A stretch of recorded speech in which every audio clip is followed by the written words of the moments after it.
Sadhguru. Good evening, ladies and gentlemen. Thank you all for being here with us today.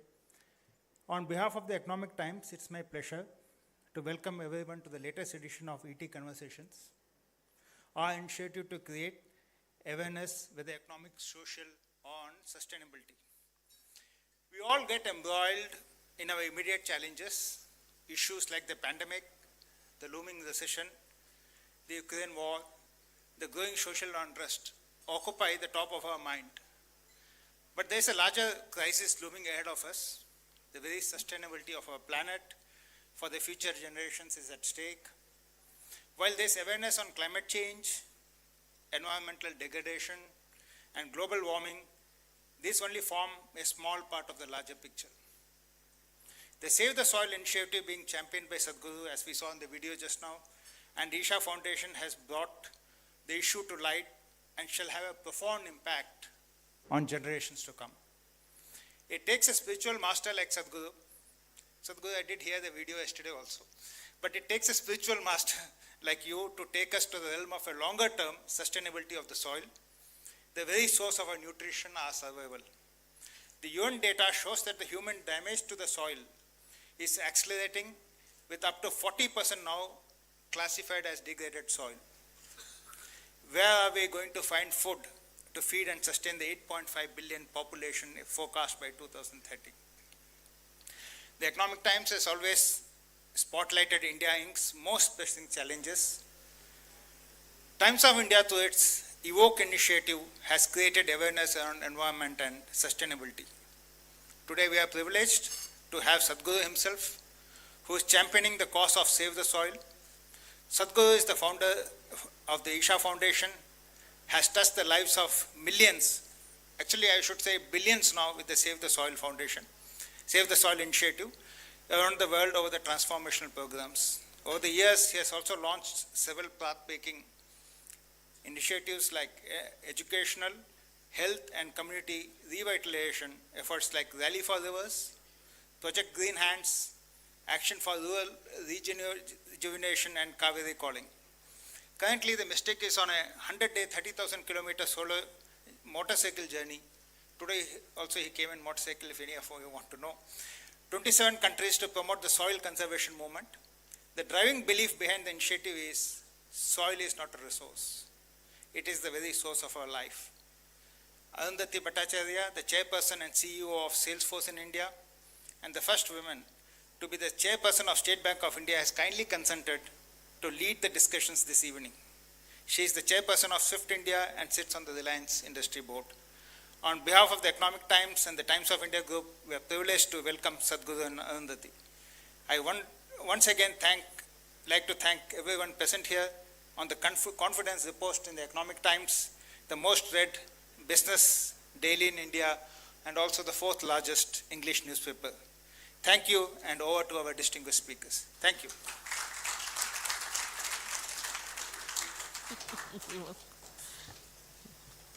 Oops.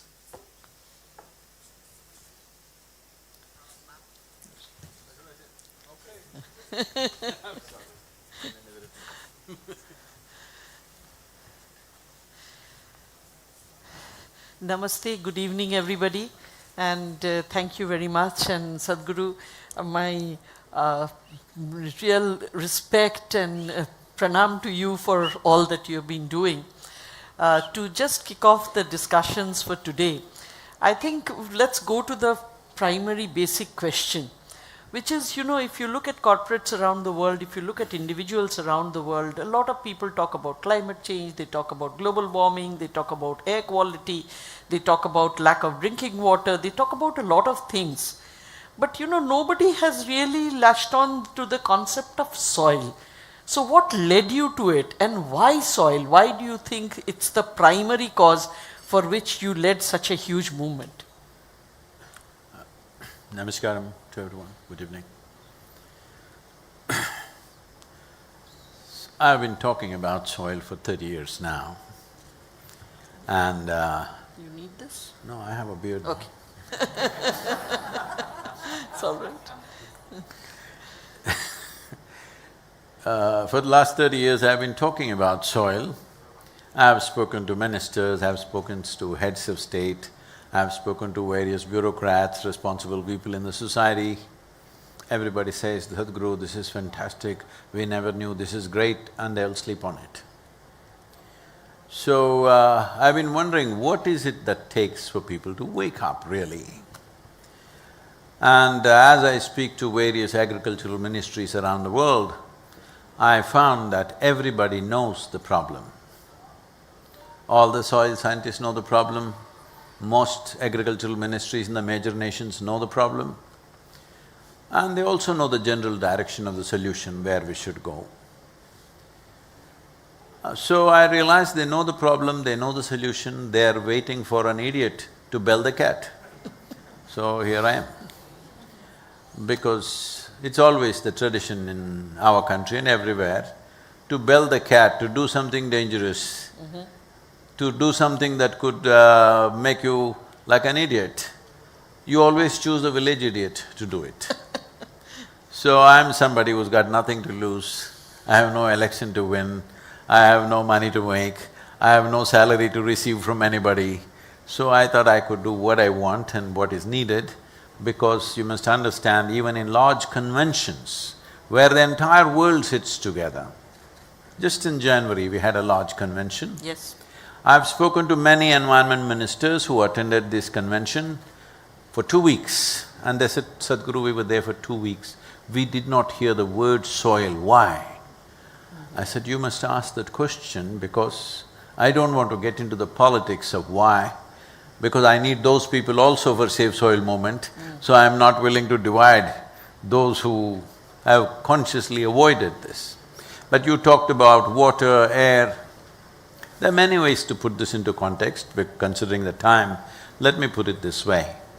Every scientist who studies this aspect knows this, that approximately 1 billion years ago, one very smart algae or a fungi came up with an idea of wanting to cook their food using the perpetual energy of the sun.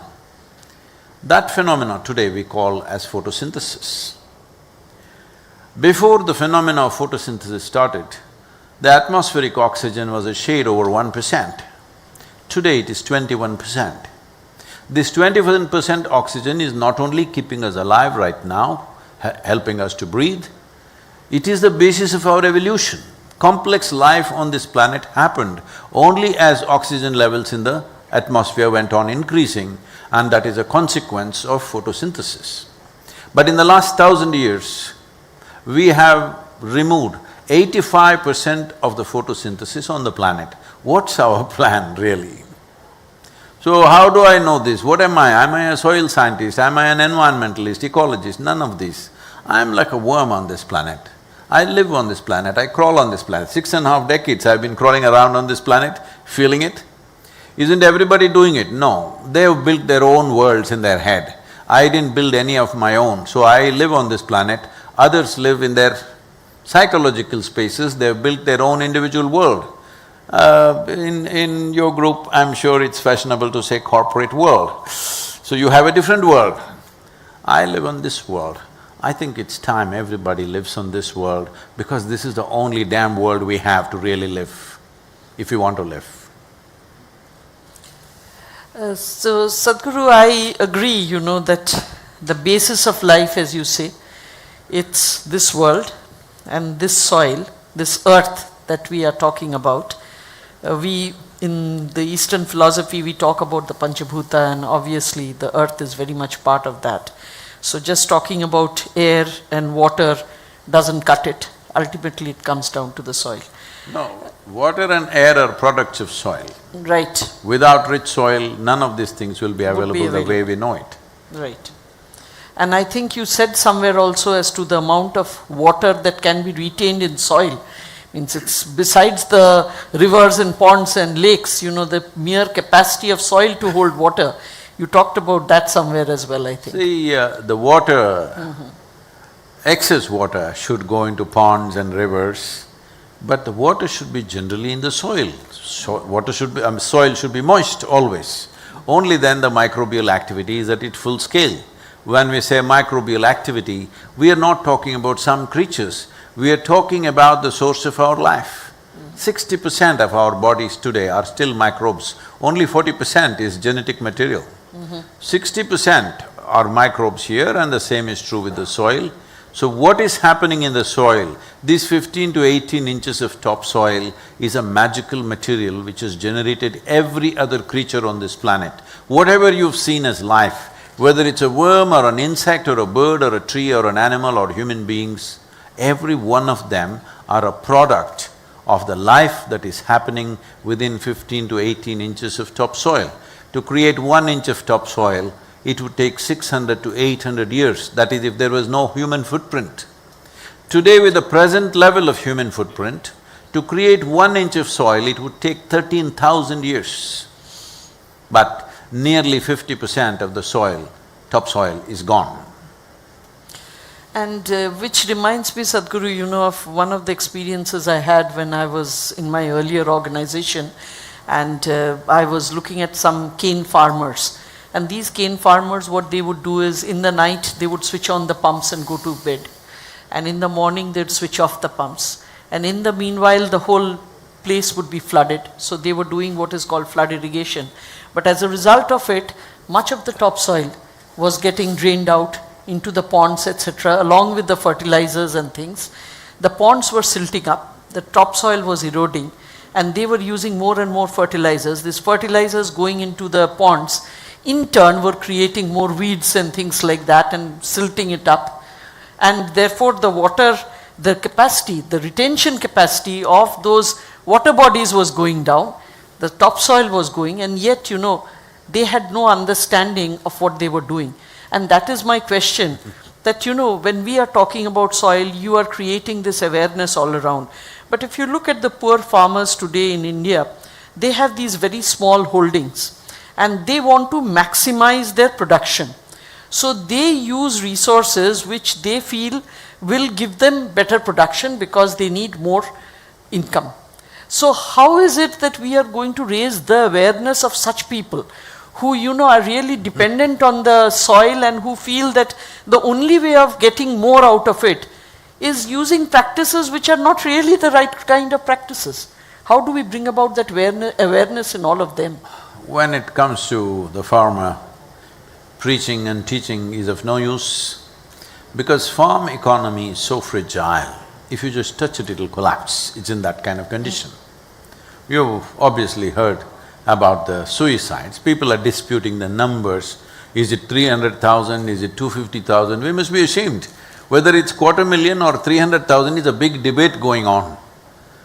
Even if it's 100,000 people, even if it's one man committed suicide because of soil degradation, that he is not able to farm the way he wants, we must be looking at how to change this. So, there is no point preaching and teaching the farmer. The whole economic policy that we have done, we have prepared 193 documents which are handbooks for making policy for 193 nations, unique documents. Okay. Depending upon the latitudinal position, the soil type, the economic condition of a given nation and its agricultural traditions. Why agricultural traditions are important is, even if you have all the science with you, still you cannot change the agricultural practices overnight, which is what you're talking about. Yeah. So, the important thing is it has to be incentive-driven. When I say incentive-driven, can I take a minute or two, Yes, please? of course, take as much time. We want to hear your ideas, that's the main thing. When I say incentive-driven, see right now, in the marketplace, people are talking about organic food. This is a word coined by urban populations who do not know one thing from the other when it comes to farming. I'm sorry I'm speaking like this, but this is a fact, because people are saying farmers should do organic farming. You don't know what farming is. I want you to understand, if you remove all the pesticides and fertilizer from the world today, tomorrow our food production will be 25% of what it is, and that will be the worst disaster you will unfold in the world. So, it's very important to understand that farmer doesn't enjoy throwing fertilizer like this, as people are imagining. Fertilizer is very expensive. Every handful that he throws, it hurts him because it's costs him a lot of money. He's throwing it because soil is in that condition. If you do not put that much fertilizer, nothing will come out of it. The practice that you said of, flood irrigation has essentially come to us because of canal irrigation, where the government says you will get only 3 hours of water. So he wants to get all the water he can get, and he's also dug one open well next to his field so that his well also fills up. He doesn't want to lose out the water, 3 hours of water, whatever he can get, he wants to get, which will cause a lot of damage to the soil, of course. But you must understand his condition, because once in 15 days or once in a month, 3 hours, 4 hours, when the canal opens up for him, he wants all of it, all that he can get. It is like a hungry child trying to eat up 3 meals in 1 meal when he's starved out, when he's not sure when the next meal is coming. This is the condition of the farmer. So, the important thing is there has to be an incentive. Right now, the shameful thing in the world is not a single nation, not even one nation on the planet has the minimum 3% organic content. UN goes about to say, if you want to call soil a soil, there must be 3% organic content, otherwise it's becoming sand. But not a single nation has that. The highest, the average that you have in the world right now is Northern Europe, which is 1.48%. Southern Europe is 1.1%. United States of America is 1.25%. India is 0.68%. Africa as a continent average is 0.3%. In the last 25 years, 10% of the world's land has turned into deserts, 10% in 25 years. So this is where we are going. So what is the solution? Because 54% of the world's arable land is farmed and another 18 to 20% is marginally or partly farmed, nearly 71% of the land is under plough. Another 4.2% is paved because of urban developments. So totally 76% of the land is either ploughed or paved. So where is the photosynthesis? Just look at our lands, look at our farms. What do you see? You just see brown soil and machines. Do you see any vegetation? Do you see any animals? No. There are only 2 sources of organic content in the world, not only in the world, in the known universe. Plant life and animal life. There is simply no other way. There is no other way that you can bring organic content from somewhere else. It is only plant life and animal life. Both have disappeared from the farms. If you farm like this, in 25 to 30 years, your soil, however rich it was, it'll be degenerated, that's what has happened. Now we need to set up an incentive. This is what we are pushing for with all the governments. Whatever the percentage is right now, if you get it to 3%, you will get a certain incentive. If you make the incentive attractive enough, most farmers will go for it. In a country like India, 84.2% of the farmers are small and marginal farmers, that means below 5 acres of land. But they cover only 47.6% of the land area. But these are easy or low-hanging fruits because they were willing to do it for small incentives.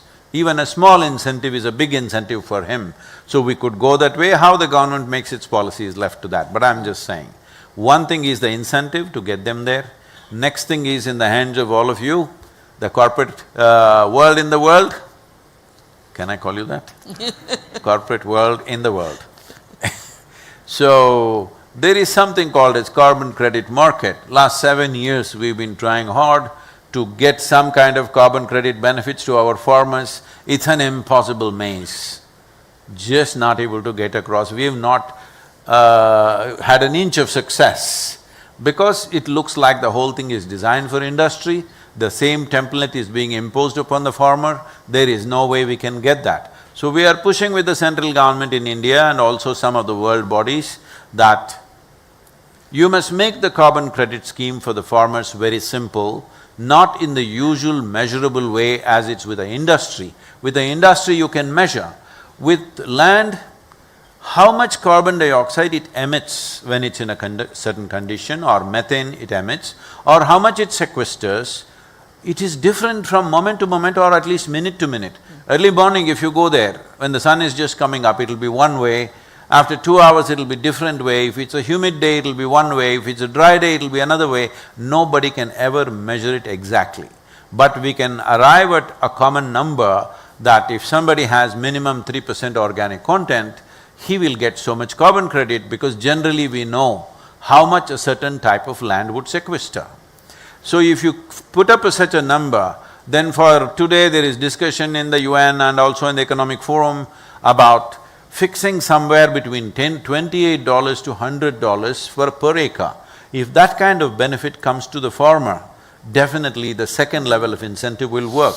The third level of incentive again could come down to you, all of you, is that the market should recognize this. Right now, if you go to the marketplace, they're saying this mango is organic. What is the other one? Is it inorganic? Hello? Is the other one inorganic? Is there such a thing? Now people are talking about no certain amount of fertilizer, pesticide went to it. This is all false. When did a farmer apply the pesticide? When it was flowering, when it was fruiting, or after it is fruited? What has he done? Which time has he done? All this will decide how much has actually gotten into it or not gotten into it. The same goes for fertilizer. When did he apply the fertilizer? So these things to measure in a given mango or a vegetable or a fruit or whatever is a very complex lab affair. This is why it is very important we just measure the organic content. If you measure the organic content, the measurement can happen on the farm in 10-15 minutes' time. This is very important, otherwise if you make lab process compulsory or requirement mandatory, then as in courts we have some 1.2 crore cases waiting. Many of you in businesses, you must know you have cases which are 25 years old and every day you have to push it and it doesn't go anywhere. The same will happen with this. Whatever kind of lab infrastructure you build, you will end up with a backlog that you cannot clear. So it's important that it is settled on the farm. It can be done like this. There are simple instruments with which if you put a solvent, you can, through the video, I'm saying online, you can make the farmer say, okay, take this sample, take that sample, 10 different places in your land, measure in front of me. If you measures there, right there in 10 minutes you can certify, okay, this has 3% organic content. If you do this only, then incentives will mean something, otherwise incentives will end up in the backlog. Absolutely. So in the marketplace, if this mango is coming from 3% organic content, we already have enough science to tell us how much micronutrients are present in this 3% organic field mango.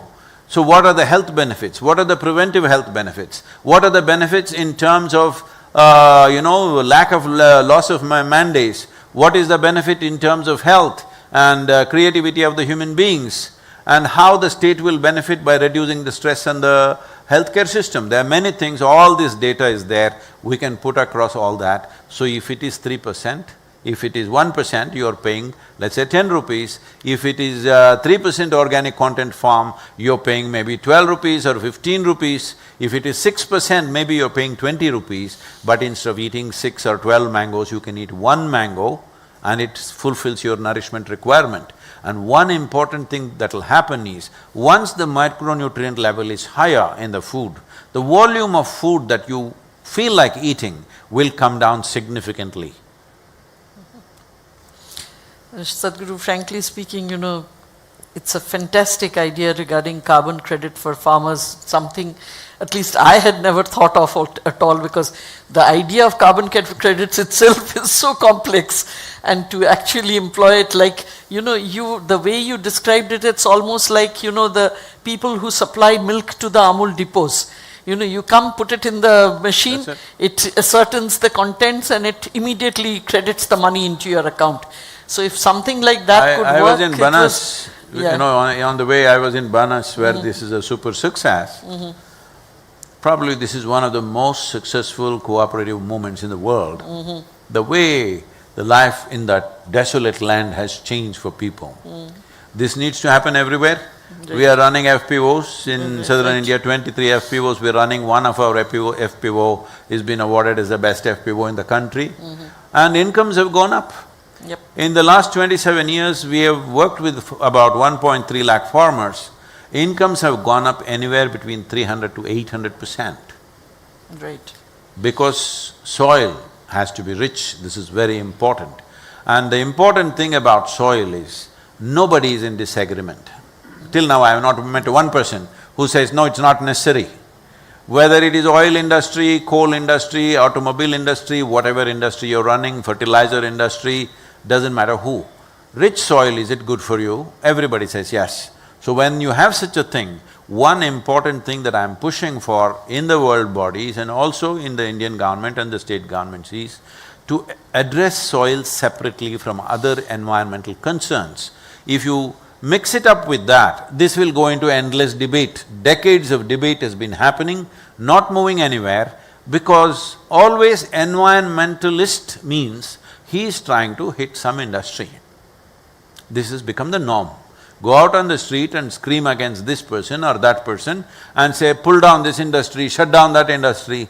Industries are not built overnight. It cannot be shut down overnight. If at all, if wrong things are happening, when I say wrong things, we have done… out of ignorance, we've done certain things. If you want to correct, if you want to transform the industry, certain amount of time and a certain incentive has to be offered, otherwise it will not happen. If you're practical, if you want a solution, if you just like debate, if you like conferences, that's a different matter. Because a whole lot of people are thriving on conferences, this is what I see. Really, they just like to go to conferences, their profession is to be in the conferences. So Sadhguru, you talked about all the corporates and there are a number of corporates here. I personally am part of the corporate sector as well. It's true that there is a lot of awareness amongst corporates. So policies are in place, budgets are in place, processes are in place. But the big problem, I think, is that we are still struggling to make this a part of our core functions.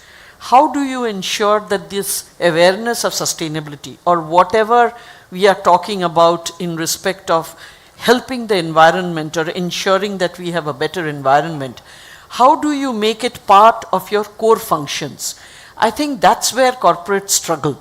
How do you… what would be your suggestion as to how we can get that done? What I say is very unpopular. The more unpopular the better, so please I go already ahead. told you I'm not trying to win an election, so what's my problem? See, if a business is set up for a certain purpose, their business is just to run that business for that purpose. It is not their business to start a school, it is not their business to start a hospital, it's not their business to save environment. I don't think so.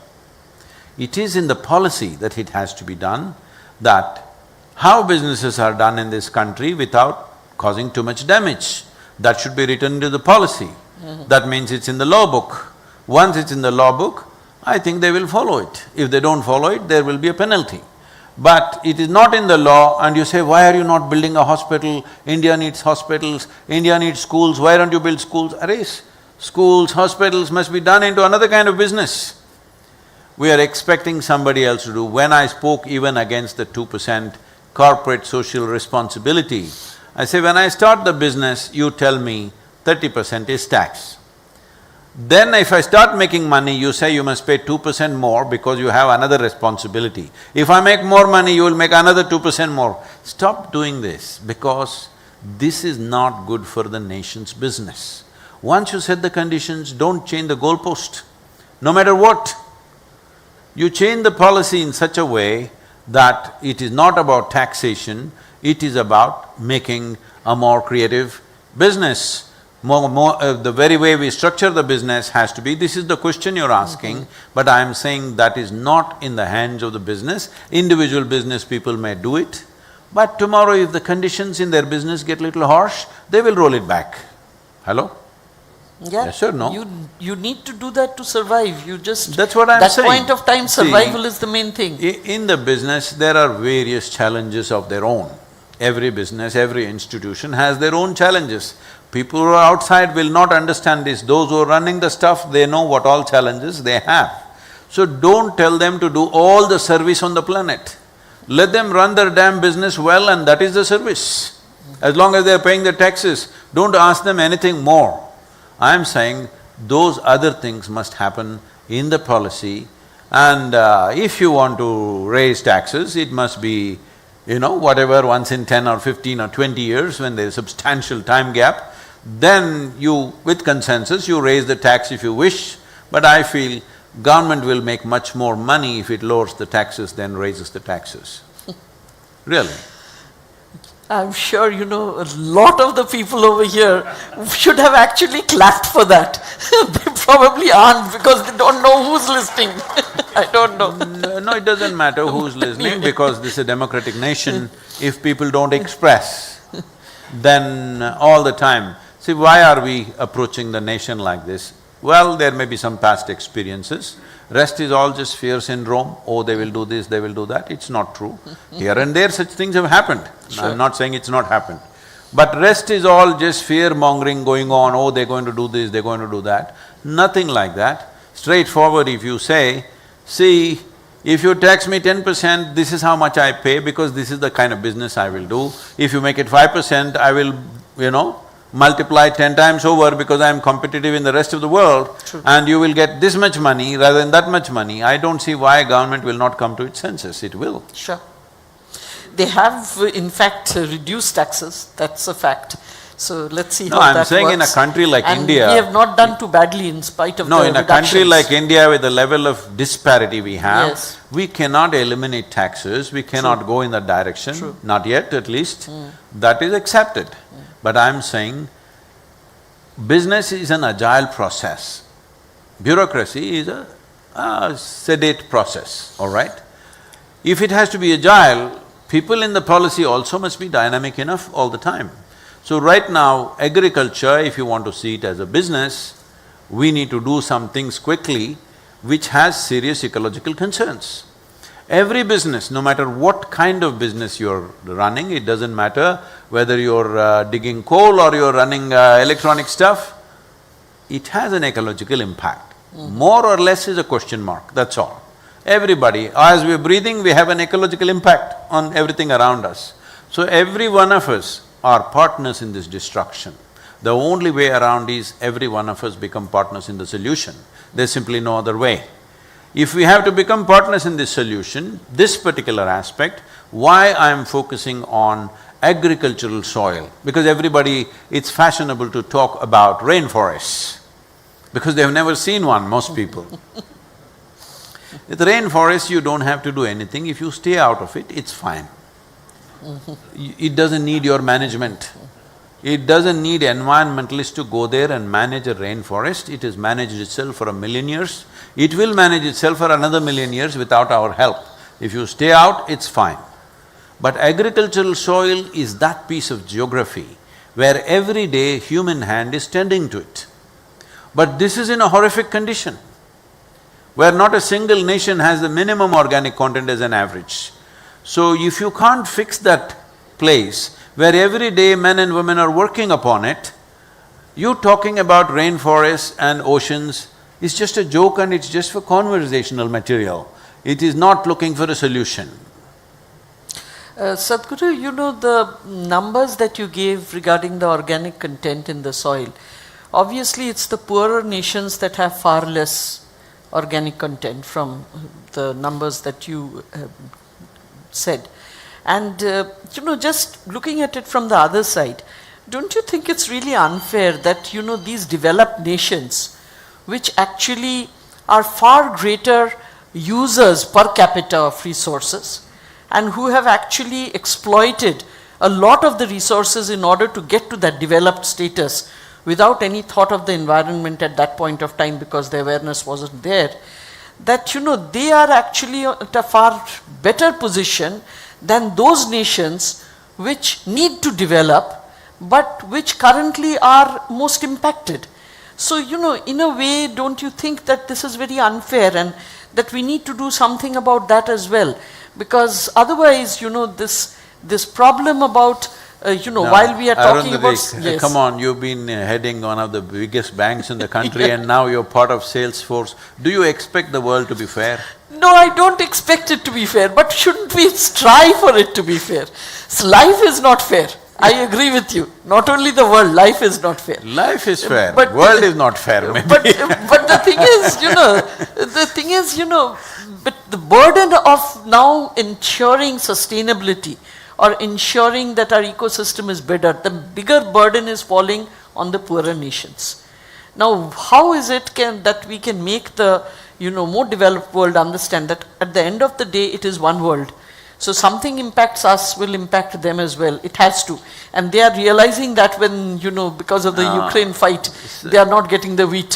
So they are realizing that. But having said that, I still don't think, they have internalized this, or they really… No, they need not internalize it because they have solutions for that. See, Ukraine war, right now 30% of the wheat is coming either from Russia or from Ukraine. One country is being bombed, another is banned. Whichever way, both have stopped wheat. So, I think bread prices in some of the European nations have gone up to 70% escalation. They will cry a little bit and eat still. But about 6 to 7 nations are going into serious famine this year. Exactly. Already 2 nations are in famine condition. It's expected in the next 4 to 6 months, 350,000 children below 6 years of age will die in these countries. Because everybody is focused on looking at Ukraine and the whole narrative is on Ukraine, who is going to care about these nations? So that's not happening. Last year, the World Food Programme spent $9 billion distributing food. This year, they want $15 billion. Next year, that is 2023, they want $22 billion. How long will you go on distributing food like this? Food must grow where people are. Otherwise, it's not sustainable over a period of time. This is something that we've always known, there's nothing new about it, but this is happening. But they will also realize, no, you must understand when there are food shortages, when real food shortages happen in the world, whoever has the biggest guns will get the food. Those who don't have will not have food. It's as simple as that. So it is a very unfair world, as you were saying. There is no doubt about it. But coming back, to your trip… We have to learn to live in that, right? Yeah, I suppose so. I don't think there is a way out. But probably, what you were saying about ensuring that we ourselves do the best we can for ourselves, that is probably the way out. Means there is really no way out other than helping your own self. The thing is this, when we're talking about agriculture, there is a certain power in this. For example, India. We have a latitudinal spread from Kanyakumari to Himalayas. We have a latitudinal spread that we can literally grow just about anything you want. Anything that grows anywhere in the world, we can grow from Kanyakumari to Himalayas if you choose the right place to grow and the right kind of inputs. So when we have such a thing, and another thing we have which very few nations have is, or no nation has actually, is nearly 60% of the population know how to do farming. When I say know how to do farming, this is something that educated and urban populations have ignored is…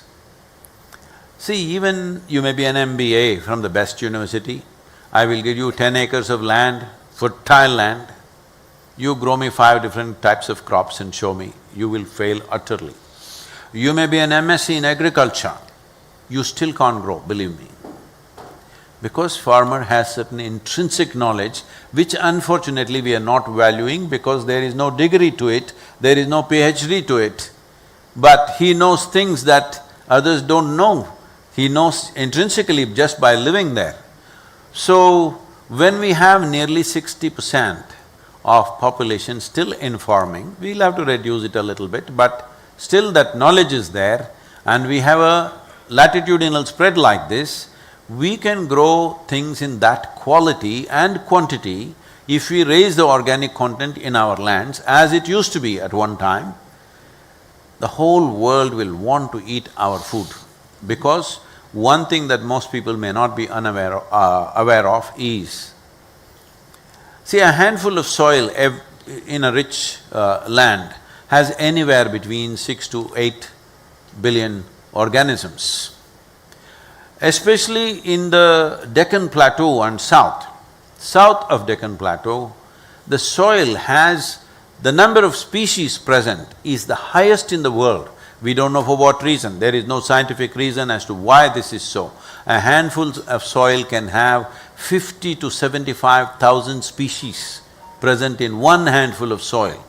So this is a soil which will respond very, very quickly and it can grow food of that quality which the whole world will want to eat. We have that power, we have people in agriculture, we have the land, we can easily do this. It takes a determined effort, it doesn't take any rocket science to do this, we know how to do it. It doesn't take enormous financial outlay to do this. All it takes is face in the right direction and a resolute action, not deviating here and there, just staying on. Why I'm insisting on this is, after Rally for Rivers policy handbook that we wrote became the official, recommended policy for all the 28 states, only 6 states began to act upon it. Others, of course, they were waiting for a disaster. And disaster came in the wrong form, it came in the form of the virus or the pandemic. Because the pandemic came, all the 6 states who were doing this also suspended whatever they were doing, because they have other things to do now. So like this we get diverted from basic things, because soil is not just one more problem, it is an existential thing. It is of existential significance. Once the nation loses its soil, which we are on the verge of, if you don't understand what I'm saying, next time you fly from Delhi to Chennai, every 5 minutes look out and see, the whole country looks like a brown desert. Except for Western Ghats and the northeastern part of the nation, the whole country is a brown desert. There is not a single cover crop anywhere during summer. Just 50 years ago, every farmer used to have cover crops on the land.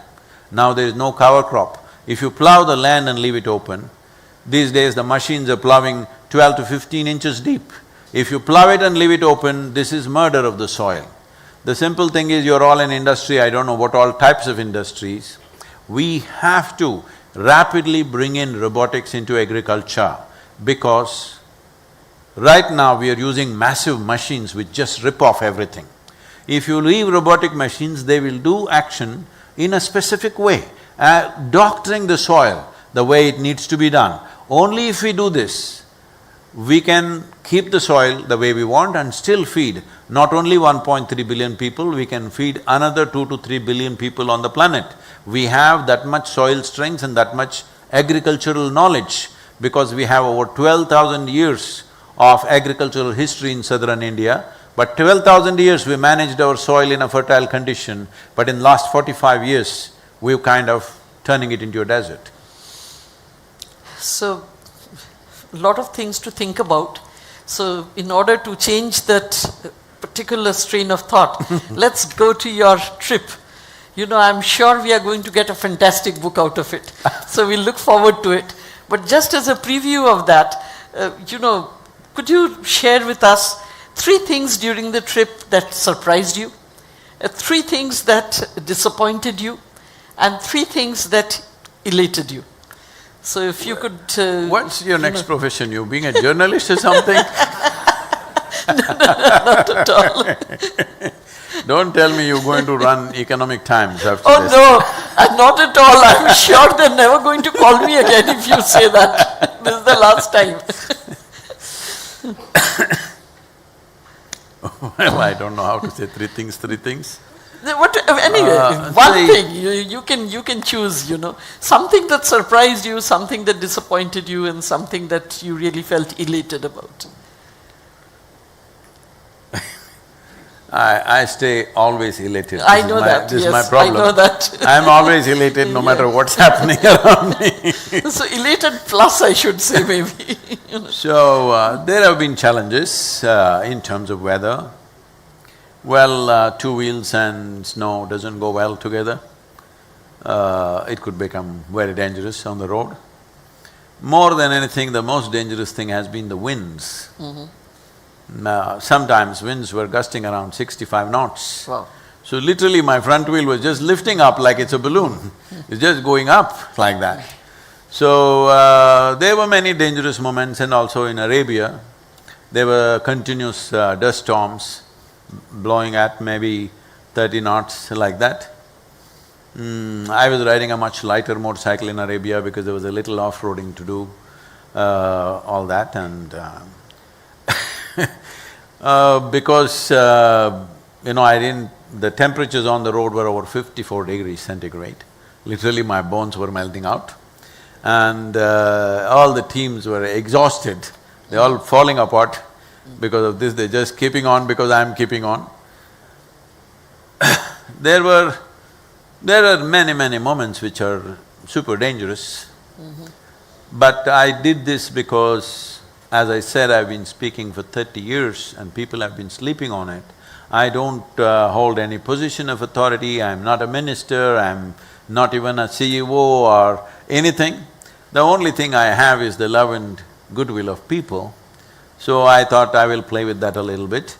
I just pulling at their heartstrings, putting myself to risk, and it's worked. That now the social media metric, leaving the WhatsApp, without the WhatsApp, it is now right now reading at 2.8 billion people have spoken about soil since March 21st. Our number is 3.6 billion is what we want. With all of you, I think we can get there. Fantastic. If that is not cause for elation, I don't know what is. So, the No, last… that was the plan, so that was not the… So, you know, before I think we can open it to the rest of the audience, they may have something to ask. One last question I'd ask you, and this is something that all Indians want to hear, because do you really think that, you know, the coming century will be India's century? Do you really believe that, you know, the next decade or 2 decades that we have in order to take advantage of the demographic dividend of getting the youngsters to be really involved in all of this, that will come about? And if you don't think that that could happen, what could be an action, plan of action for us to get there? See, Indians have this problem, they always want a prediction. This is an Indian problem.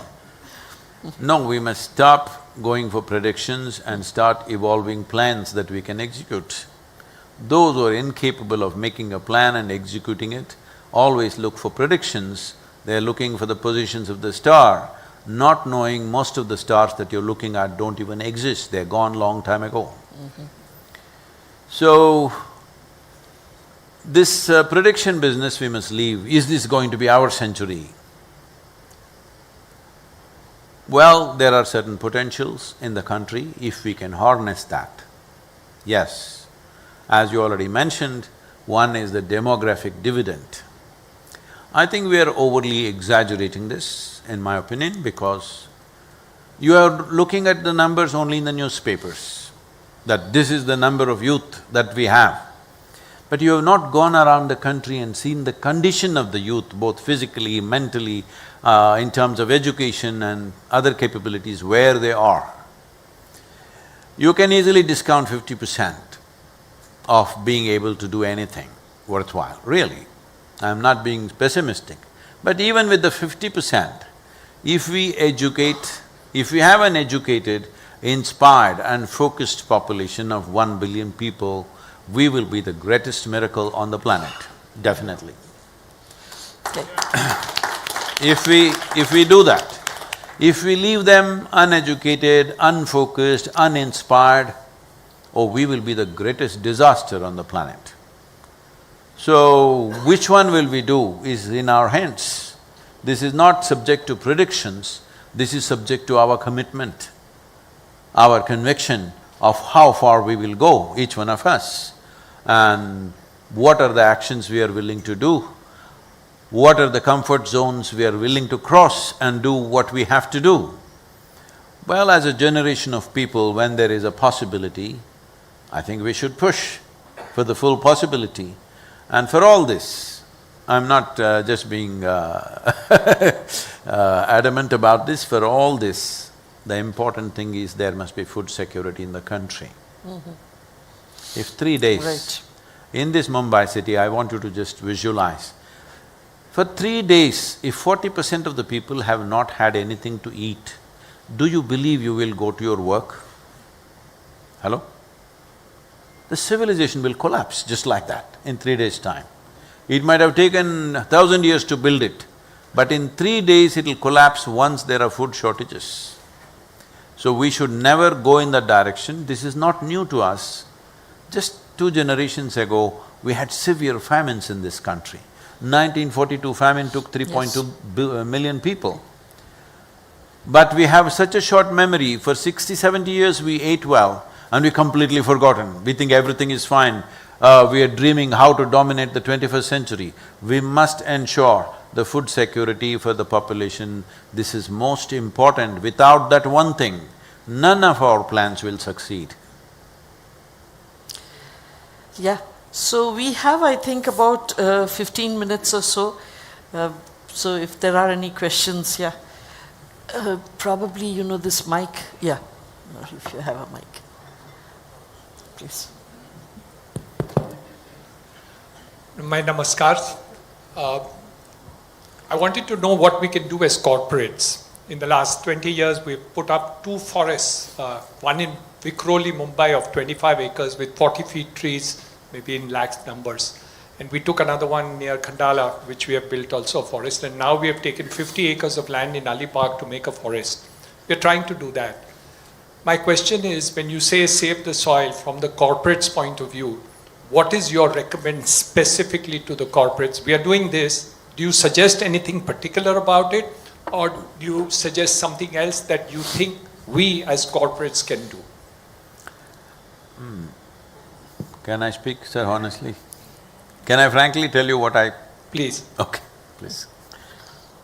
See, this 25 acres of forest or 50 acres of forest, or even if you make 200 acres of forest around Mumbai, it will definitely impact the quality of life for urban population, definitely. You need to do that. I'm not saying you should not, that's very important. But it will not do any ecological service to the world. We are always misunderstanding our civic responsibility as ecological. Now plastic bags are floating around in Mumbai. This is not an ecological problem. This is a civic issue. This is a question of social irresponsibility. With a little bit of law and strict enforcement, this will get fixed in no time.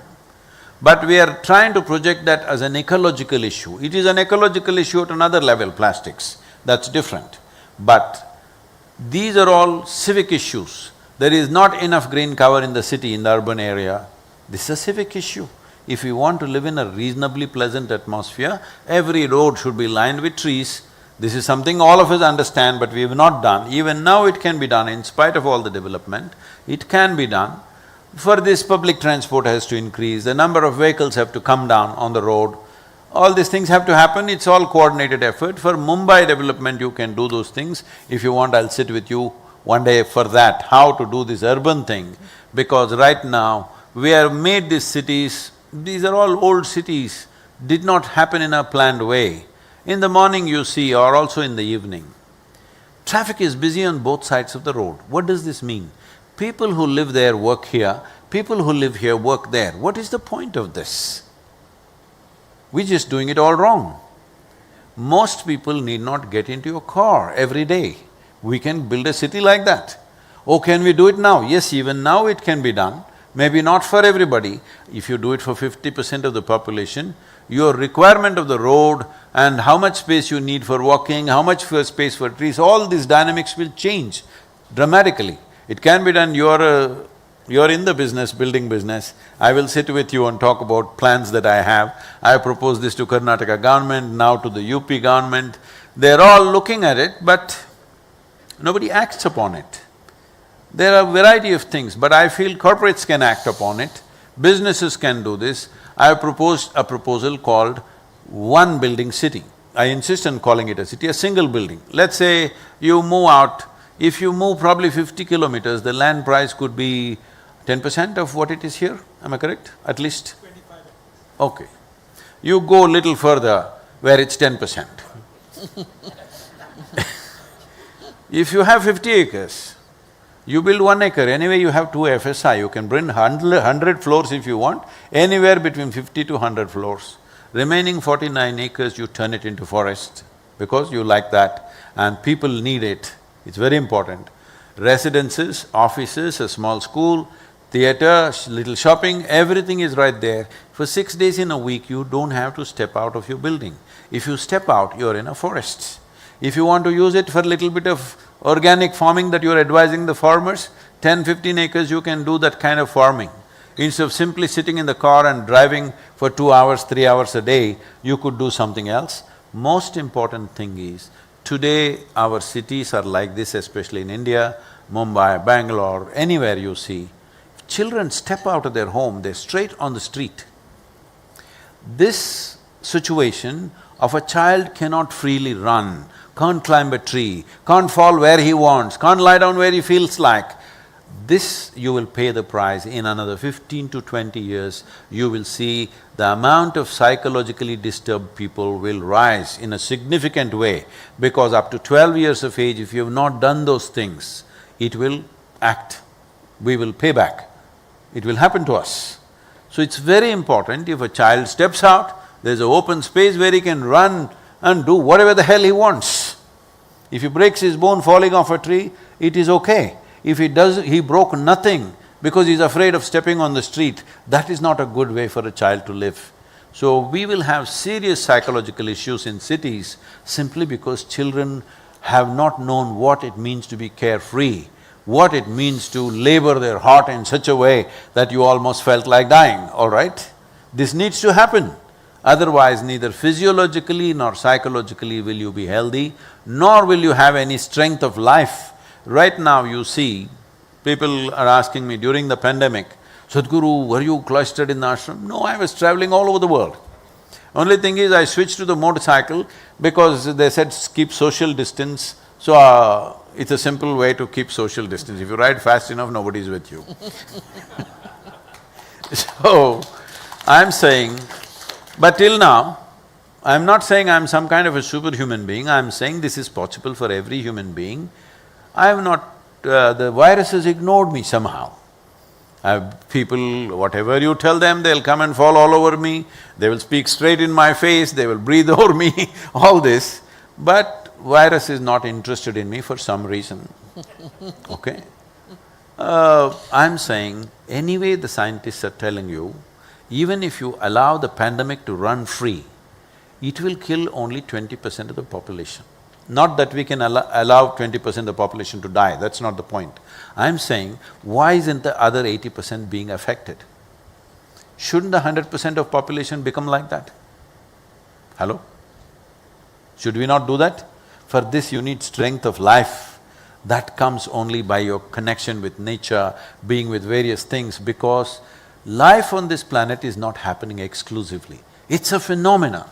Life on this planet does not mean your social life. Life on this planet means microbial life because they outnumber you by 1 trillion times. And they are the foundation of life. Without us, they can exist. Without them, we cannot exist for a moment. I Yeah. look forward to… Okay. Thank you. Yeah, maybe this gentleman. Or… yep. Sadhguru, this is more of a thought than… I would like to hear your thoughts on this. You said something very pertinent. You said robotics in agriculture. Well, you know, data sets exist today. There's data from satellite information. Satellites are sending this data, which is really free. You go to ISRO website, you'll see all of this data about agriculture, about soil content, the nutrients in the soil. Everything is available for free. I don't think there is a profit incentive for people to take this up and convert this into something that's robotics and AI driven. So I don't know if it's a policy issue or a profit driven or a profit issue or an incentive issue in this case. See, if the policies are not favorable, you cannot make any profit. It's as simple as that. Making profit becomes impossible if the policy is not in favor of that. So policies need to think much larger and more intricately than ever before, because the challenges are very different from what we would have faced 100 years ago. Above all, just the population. We have 4% of the world's land and 17.6% of the world's population. That's not easy to manage. If you want this to be a successful country, policy has to be super intricate. Yes, there's the lady there, maybe. So we have the knowledge and we have the wisdom, and you have spread that message all across the world. Despite that, things are not happening because maybe of misgovernance or economics. We are living in an economic world. If it's profitable, as you said, people would be, manufacturing soil also. So, like water on the table. So, how do we get the economics involved so that because love, fresh air and sunlight is free, but that somehow we just, destroy it. Thank you.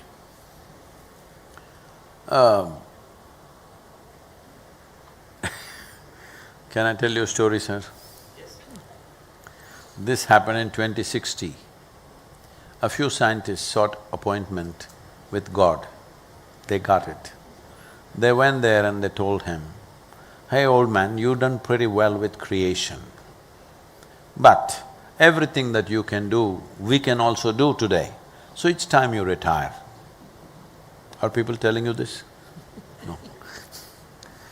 So, God said, "Is that so? What is it that you can do?" So they dug up a little bit of soil, made a vague image of a human child and did certain things and the child came alive. God said, "That's very impressive, but first get your own soil." Sir, I want to tell you this, there is no replacement for soil, not on this planet, not in the known universe, there is no replacement for soil. To make 1 inch of topsoil, it takes 600 to 800 years if there was no human footprint. With the human footprint, at the present level of human footprint, it will take 13,000 years to make 1 inch of soil. So don't ever think of manufacturing soil. That's never ever going to happen because it's life. It's a fundamental life.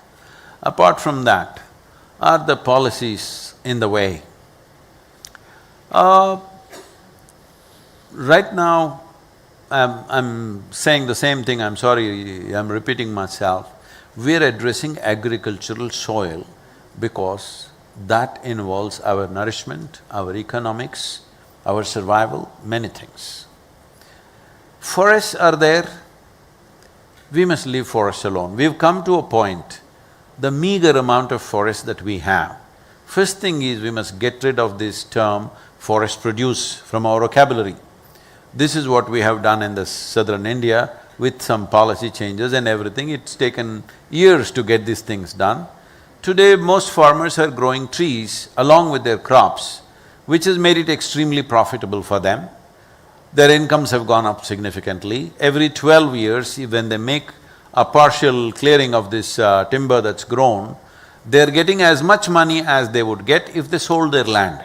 So every 12 years, they can sell the land and keep the land. If you don't make farming that lucrative, at least if you don't make it in such a way, a farmer will earn as much as a doctor or a lawyer or an engineer or whatever else is driving people into the urban centers. If the farmer doesn't earn the same, in another 25 to 30 years, you will have no farmers left. We've done some kind of a basic survey. What we see is, not even 2% of the farmers want their children to become farmers. In another 25 years, where is the food security for this country? You have to make farm very, very lucrative, super lucrative, you have to make it. Otherwise, nobody will stay there. One simple way of doing it is that forest, what you're calling as forest produce, you can start growing on your land. If you do not know this, sandalwood, for example, there's a lot of demand for it. I'm just taking one precious species. Because we were busy tackling Veerappan, all right? Veerappan was freely cutting whatever sandalwood he wants in the forest and exporting it wherever he wants. Because of him, we made a policy, nobody can grow sandalwood in their land. You cannot grow. So we are importing sandalwood from Australia, how is that? I'm saying right now, 1.25 lakh crores worth of timber we are importing in our country. Why can't our farmers grow it? Everything that you call as forest produce can be grown on the farmland, isn't it? Right now, everybody is stuck with perishable items. They are just growing either grain or vegetable or fruit, and they don't have the power of scale to rule the market in any way. They are at the mercy of the marketplace. If they had multiple crops, variety of things, if they had trees, once in 5 years if they cut, he would have enough money to do his life the way he wants. And once there are trees on the land, he will not leave it and go to the city. It is expected by 2032, 220 million people in India will migrate to urban centers. I think Mumbai's share should be at least 30 to 40 million out of this. All the best. You think you can build infrastructure for another 40 million people in 10 years' time? It'll be a mess. Already it's quite a mess. A few people have managed to carve out a niche of well-being. Rest are in quite a mess, isn't it? Today I was at Dharavi. Well, they're trying to make it spirited life out there, but that's not the way human beings should be living. Living conditions, that's not how it should be. But that is how it will become, entire cities will become like that. When there is an influx of population from somewhere, where it's not an organic growth of population, when there's an influx like this, nobody can build infrastructure for that. Yep. Yeah, We'll have Sadhguru, just one more question, yep, yeah. please. Prasunia, namaskar. You're introducing yourself. So first of all, seeing you after what you described, your journey has been, you don't look absolutely fresh and as if out of, such a long travel, it doesn't show at all. So congratulations and compliments on that, Sadhguru, first of all. Sadhguru, I know your belief in the native wisdom, and you talked about leaving it to the farmers and their wisdom and, benefiting from it. It seems sustainability is an afterthought. When you say development, now we have started saying sustainable development which was supposed to be sustainable to begin with in a native wisdom, and I have often spoken with you on that. So where do you think there is a need of intervention? Shouldn't it be left to the farmers and native wisdom to be protecting a land and soil, which will organically happen if we left alone? Or should the intervention of the modern science and policies be there? And would you throw some light on that, please? See, we've passed the time where individual wisdom could deal with the problem. We have come to a place where on an average, according to UNFAO, on an average, 27,000 species, yes, you heard it right, 27,000 species are going extinct per year. It is a slide, it's going down like this.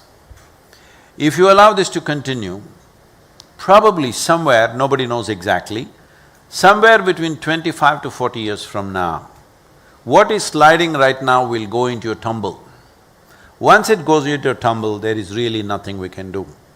We are talking about the life infrastructure, which is microbial, collapsing. If that collapses, we must understand 60% of our body is microbial life, and that will also collapse. A serious collapse of life could happen. Will it happen to everybody? Will it happen all over the world? These debates are going on. But is it even worth debating? We are heading towards a disaster. Should we think, okay, will you go to first or I go first? Is this the debate? It's a silly debate to get into. So, are we heading in that direction? Definitely we are heading. Times and calculations may be slightly off, but are we going there? Definitely we are going there. What will be the outcome of this?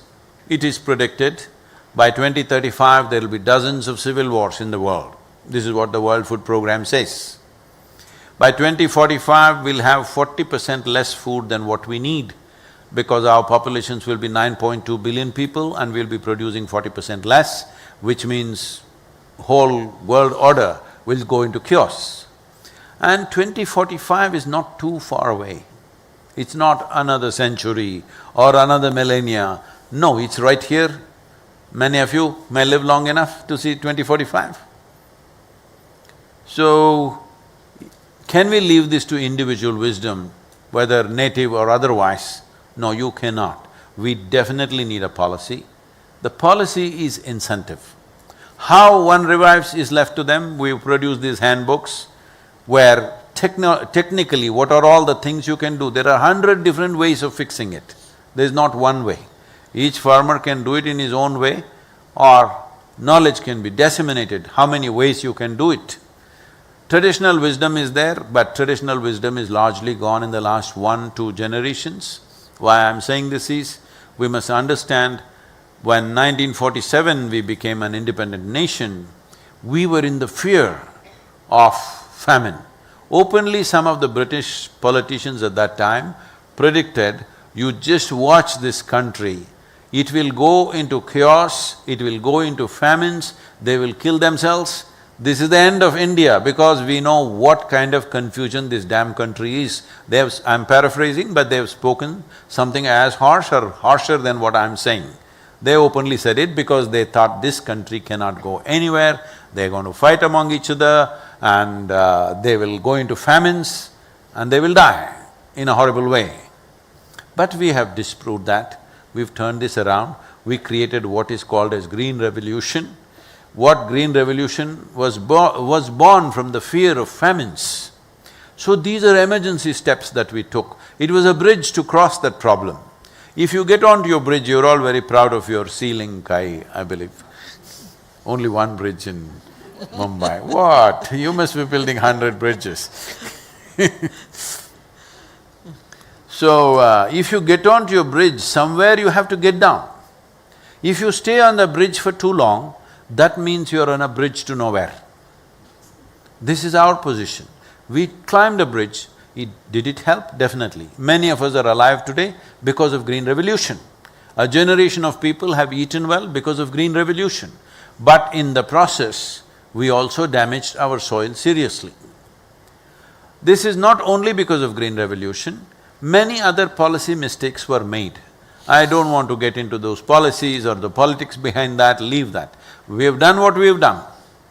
But can we correct it? We can. As a generation today, we have this great challenge in front of us. At the same time, we have this tremendous privilege that we can be that generation which turned back from the brink of a disaster. Or we can be that generation which slept through and fell into the disaster. I'm saying this because there is a habit of walking into disasters and then grieving over it. This is unfortunate habit with humanity. We keep walking into the same things and again crying about the same thing. And then we will, of course, philosophers will come, they say, this is your karma, this God's will is like this happened, that happened. Explanations for silly things or stupid things we have done to ourselves, all right? For example, World War I happened. Everybody said, never again we should fight another war, League of Nations were formed. Within 22 years or 20 years' time, once again World War II happened, more terrible than the first one, as if it's a natural progression. Since then, so many wars, so many nations wiped out, so many millions of people killed. Now we are talking about number 3, as if it's a natural progression. When we do 1, 2, we must do 3. Hello? As our capabilities and competence in what we can do enhances, if we are not conscious about what we are doing, our intelligence becomes destructive. Right now, this is a case of human intelligence turning against us. Intelligence is a solution, it's the only solution. But unfortunately, that has become the biggest problem, because if all of us had the brain of an earthworm, as lot of spiritual teachers are saying, the only goal of your life is to achieve peace of mind, you would be definitely peaceful if you had the brain of an earthworm, and you would also be eco-friendly. So right now the problem is your intelligence. Intelligence is a problem because we are addressing something so potent in an unconscious and compulsive way. That is a problem. So this is why Save Soil movement is under the banner of Conscious Planet, it's not under Isha Foundation. So with that, I think we will end today's session. Sadhguru, we take to heart your Save the Soil, Save Our Soil movement. We also realize that we are the generation that needs to, help the world get off that bridge. I think that is a very important message, that it is something that we all must do, and it is our responsibility to do it. In a democratic nation, we must understand, as our vote is valuable, our voice is equally valuable. I request all of you to use your influence, your resources, whatever you can, to keep the conversation, the soil conversation up. This is not about me, this is about soil. You must keep it up till proper policies are made. Right now, every state that I've passed through have absolutely promised that they will do it. But we must understand governments are not elected to do fantastic things. Governments are elected to just fulfill people's mandate. Where is the mandate? You have never asked for a long-term anything in the country. You ask for 2% tax benefit, you want reduction in petrol prices, you want this benefit, you're getting those things. It is time responsible citizens ask for longer-term well-being of our nation, future well-being of our children. We must ask for that, it is time to do that. Please use your influence, resource, whatever you have to keep this conversation up. As I said, about 2.7, 2.8 billion people have spoken about it. We want at least 4 billion people to speak about it and keep it up for some time till policies happen globally, because our state borders, our national borders mean nothing for soil and soil ecology. These are our problems that we think planet is a cake that we can cut it into pieces and take my piece and go away somewhere. You can't go away anywhere. We come from the soil, we thrive off the soil, when we die we go back to the soil. The question is only, will we realize this now or only when we are buried? That's the only question. Thank you very much. Thank you very much. Thank you, Sadhguru Thank you Arundhati, for very an much. engaging and I hope I'm insightful not conversation. Ladies and gentlemen, thank you for being a wonderful audience. Please join us for appetizers and drinks. Dinner will be served in the Malabar in the room across the hall.